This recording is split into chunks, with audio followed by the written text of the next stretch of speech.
છોટાઉદેપુર જિલ્લા માહિતી અધિકારી સામે પત્રકારોએ રોષ ઠાલવી જિલ્લા કલેક્ટરને આવેદનપત્ર આપી રજૂઆત કરી હતી। છોટાઉદેપુર જિલ્લામાં જિલ્લા માહિતી અધિકારીની કામગીરી સામે સ્થાનિક પત્રકારોમાં ભારે અસંતોષ જોવા મળી રહ્યો છે, જેમાં પત્રકારો સાથે ગેરવર્તન તથા સરકારી કાર્યક્રમોમાં યોગ્ય વ્યવસ્થા નહીં કરવામાં આવતી હોવાના આક્ષેપ સાથે પત્રકારોએ વિરોધ નોંધાવ્યો હતો।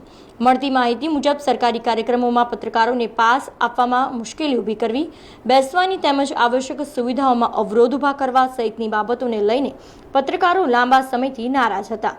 આ મુદ્દે પત્રકારોએ કાળી પટ્ટી બાંધી જિલ્લા માહિતી અધિકારી સામે પ્રતિકારાત્મક વિરોધ કર્યો હતો, જેમાં આજે જિલ્લાના તમામ પત્રકારો જિલ્લા કલેક્ટર કચેરીએ પહોંચ્યા હતા અને જિલ્લા કલેક્ટરને લેખિતમાં રજૂઆત કરી યોગ્ય કાર્યવાહી કરવાની માંગ કરી હતી। સાથે સાથે સાંસદ જસુભાઈ રાઠવાને પણ સમગ્ર મામલે રજૂઆત કરવામાં આવી હતી। છોટાઉદેપુર જિલ્લાના પત્રકારોને માહિતી વિભાગ તરફથી જે પણ પત્રકારોને માહિતી વ્યવસ્થા કે સુવિધા આપવામાં આવે છે તેમાં માહિતી ખાતું સદંતર નિષ્ફળ નીવડ્યું છે। વારંવાર પત્રકારોના પ્રશ્નો અંગે પણ માહિતી અધિકારી સાથે ઘર્ષણ ઊભા થાય છે। તે તમામ પ્રશ્નોના નિરાકરણ વારંવાર રજૂઆત કરે છે તો આવતા નથી, એટલે જિલ્લાના તમામ પત્રકારો આજે ભેગા થઈને જિલ્લા કલેક્ટરને રજૂઆત કરવામાં આવી છે। જો 3 દિવસમાં આ તમામ પત્રકારોનું નિરાકરણ ના આવે તો પછી આગળનું કાર્યક્રમ યોગ્ય નક્કી કરવાનું પણ પત્રકાર સંઘે નક્કી કર્યું છે ને જે જરૂર પડે તો મુખ્યમંત્રીશ્રીને પણ રજૂઆત કરવામાં આવશે તેવું આજે નક્કી કરવામાં આવ્યું છે।